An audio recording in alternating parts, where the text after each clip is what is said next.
Hi, welcome back to Pragmatics Agility, and we are working through some beginner SQL questions here. We're left off at number 9, how to make a view. In the previous lesson, we did how to make a foreign key.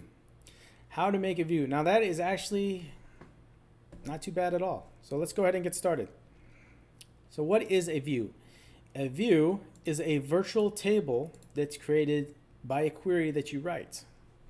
So let's go back to a previous lesson, or reference a previous lesson, in which we were looking for duplicates. But we're not going to really look at that as duplicates. We're going to look at it as something else. So let's go back to our script. Let's run this. Let's run this again to make sure this is what we think it is. Nope, we need to get rid of the check number. All right, get rid of the check number.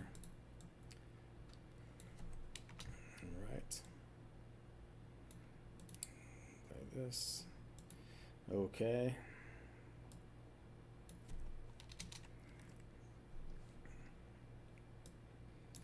All right, so this is going to be our view. What is this view going to be? It's going to be the customer and the number of payments. All right, so I'm going to type in the command create. I don't think dbeaver has a create view option. Oh, maybe it does. Let's give that a try. I always just write them. Let's see what happens if we do this. Create new view. Source. Okay, so we're going to say customer payments. Customer payments count. Sure. Source. Let's paste the source there. Let's save. What's it going to do? Create or replace view, classic mouse. Okay, so this was exactly what I was going to write. You can see that the create view statement is pretty easy. The create or replace view, we could get rid of this, the or replace. But what this lets us do is run it over and over, and if it already exists, then it just overwrites it. If you don't put the replace command there, the or replace command, and this view already exists, you'll get a MySQL error that will say this already exists, cannot create. So this statement allows us just to run it over and over. So persist. So if we look at the results of our query, we can see that's what we were getting. Now we just saved that view that we made. Let me go ahead and refresh. I'm going to open this. There's the source. It's a virtual reference. I haven't used that tab before. That's interesting. Okay. Back on subject, we created a view.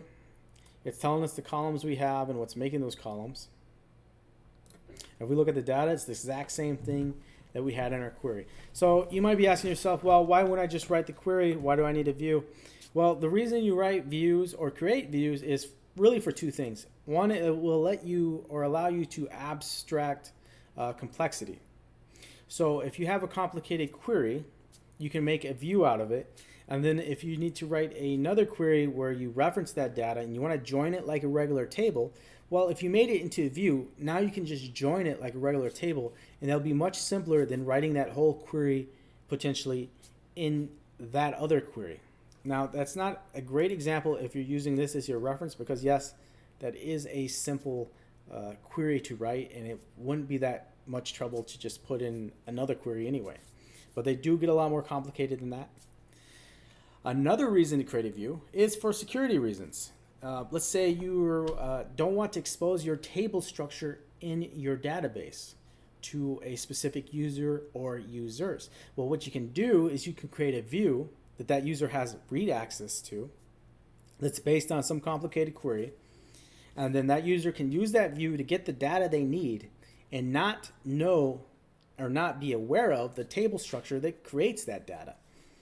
So the two reasons you create a view: abstract complexity, so make complex things easier to digest, and two, security, to hide your database design. With that said, that completes this lesson. I'm going to move on to the next subject in the next lesson. If you found this useful or beneficial, please like or subscribe. This is part of a video series, so if you don't know where I'm getting this database from, you may want to start from the beginning.